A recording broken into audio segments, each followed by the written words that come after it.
Puji Tuhan, saudara yang kekasih di dalam nama Tuhan Yesus. Salam. Shalom.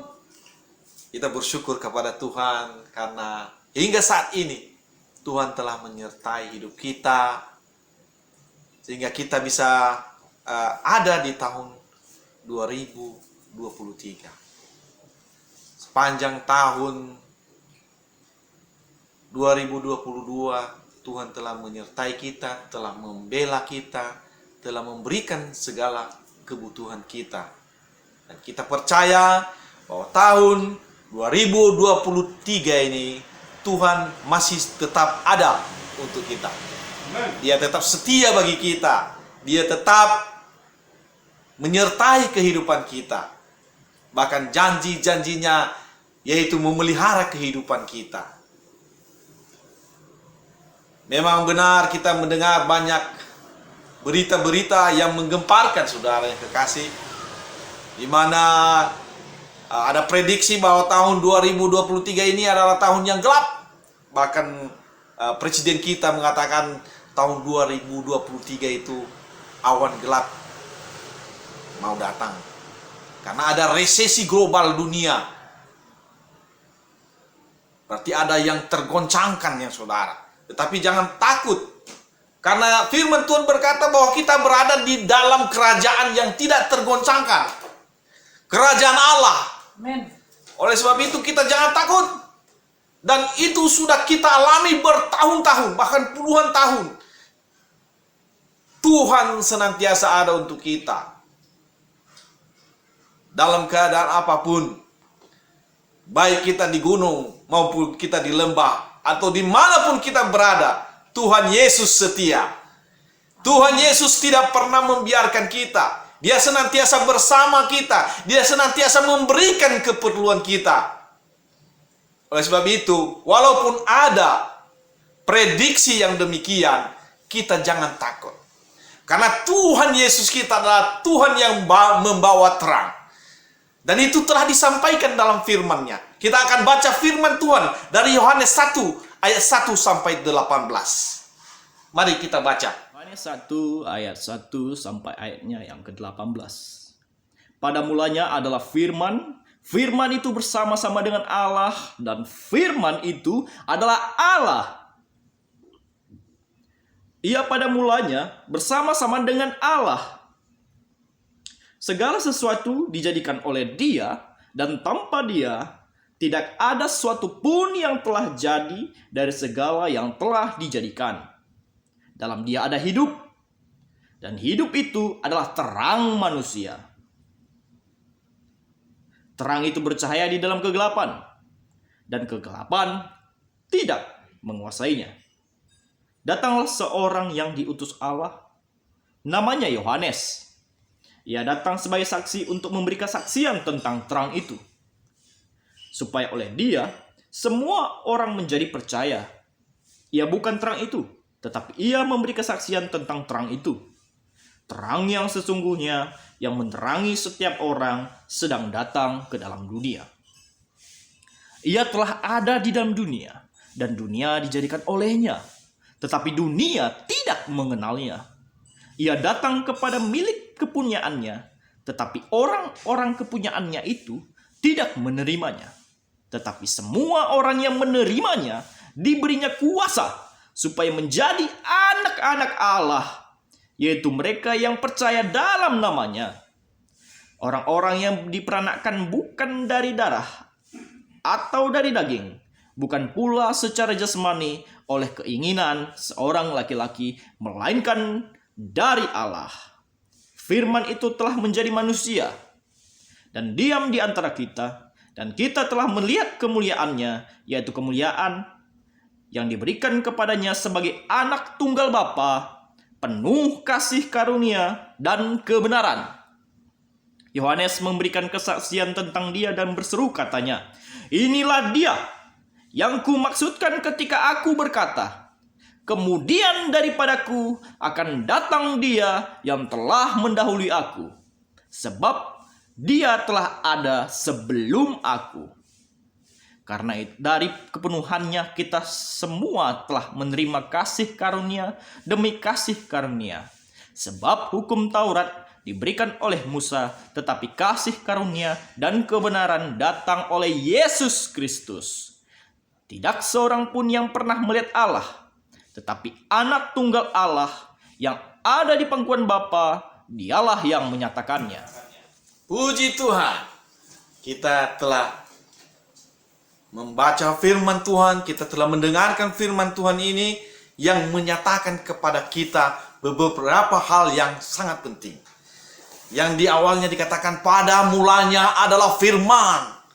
Firman itu bersama-sama dengan Allah dan firman itu adalah Allah. Mungkin ada yang mengatakan firman, berarti ayat berapa itu jadi firman, jadi Allah? Tidak seperti itu. Sebenarnya bukan itu maksudnya. Memang firman itu bersama-sama dengan Allah dari awalnya. Memang Tuhan itu berkata bahwa Dia adalah firman. Firman itu adalah Allah. Firman itu adalah Allah. Artinya ketika Allah berfirman, maka segala sesuatu bisa terjadi. Allah itu adalah firman yang hidup. Ketika Yesus datang ke dalam dunia ini, dialah yang menyampaikan firman itu. Jadi Yesus itu adalah firman. Artinya Yesus itu menyampaikan firman. Memang pada saat sebelum Yesus datang ke dalam dunia ini, firman itu disampaikan melalui para nabi. Tapi ketika Yesus sudah datang, Yesus sendiri yang berfirman. Itu maksudnya. Jadi pada mulanya adalah firman, firman itu bersama-sama dengan Allah, dan firman itu adalah Allah. Yesus itu adalah Allah sendiri. Yesus itu adalah roh Allah yang datang ke dalam dunia, ya. Ketika Maria didatangi oleh malaikat, dia berkata bahwa Roh Kudus akan menaungi engkau. Jadi Roh Kudus itulah yang menjadi manusia. Di sini katakan, dan firman itu telah menjadi manusia. Jadi Roh Kudus itu menjadi manusia. Sehingga manusia yang jadi itu, dialah yang menyampaikan firman, dialah yang berfirman.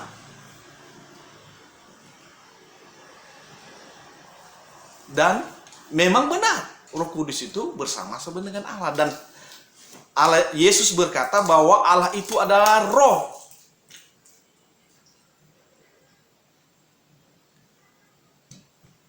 Ayat ketika dikatakan segala sesuatu dijadikan oleh Dia, dan tanpa Dia tidak ada suatu pun yang telah jadi dari segala yang telah dijadikan. Jadi semua yang ada di bumi ini dijadikan oleh firman itu. Oleh firman yang keluar dari mulut Allah. Jadi ketika Yesus datang, Dia berfirman, Dia menyampaikan firman, Dia mengajar manusia untuk bisa melihat apa yang benar, apa yang salah, apa yang seharusnya dilakukan, apa yang tidak boleh dilakukan. Jadi Yesus sendiri berfirman. Jadi ketika para nabi datang ke dalam dunia itu, firman itu datang kepada nabi supaya disampaikan kepada manusia. Jadi firman datang kepada mereka dan mereka berkata-kata. Sementara kalau Yesus datang, Yesus sendiri yang berfirman, karena Dia adalah Allah sendiri. Dalam Dia ada hidup, di ayat keempat, dalam Dia ada hidup, dan hidup itu adalah terang manusia. Lihatlah, ini satu pernyataan yang sangat meyakinkan. Dikatakan bahwa dalam Dia ada hidup, dan hidup itu adalah terang manusia. Terang itu bercahaya di dalam kegelapan, dan kegelapan itu tidak menguasainya. Jadi bagaimanapun kegelapan akan datang, kalau Tuhan ada di dalam kehidupan kita, maka kegelapan itu tidak dapat menguasai kita. Maka itulah yang dikatakan itu bahwa kerajaan Allah, kerajaan yang kita tempati saat ini adalah kerajaan di mana kerajaan itu tidak dapat tergoncangkan, tidak dapat digelapkan. Karena Yesus itu adalah terang, terang manusia, terang.